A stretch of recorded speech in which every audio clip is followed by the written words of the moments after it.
pouvoir vous réunir ici, c'est vraiment, bon, pour moi, c'est vraiment une joie.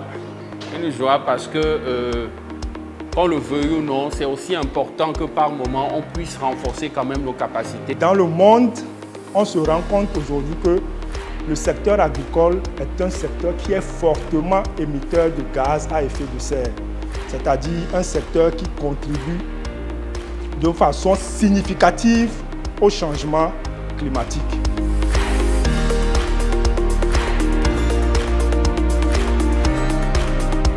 Nous avons été conviés à cette rencontre ce jour qui a porté sur l'agroécologie et les changements climatiques. Et sincèrement, nous avons véritablement été outillés sur les pratiques, comment faire pour qu'aujourd'hui on élimine, on éradique les changements climatiques et qu'on sorte de l'utilisation des engrais chimiques. Et pour nous, il était important qu'on puisse associer les journalistes à cette lutte. De plus en plus, il y a un excès d'utilisation, bien, il y a une utilisation plutôt excessive de pesticides chimiques.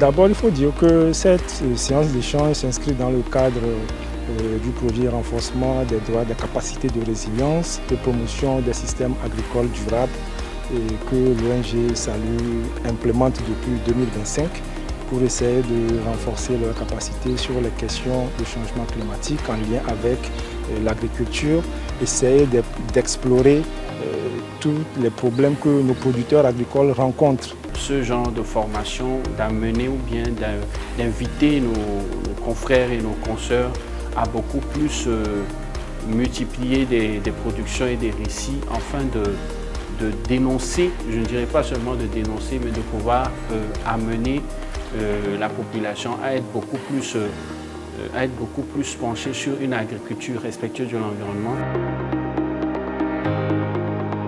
Aujourd'hui, il faut dire que la pratique de l'agroécologie fait face à un certain nombre de contraintes, à un certain nombre de problèmes, parmi lesquels on peut citer d'abord la question de l'accès à la terre.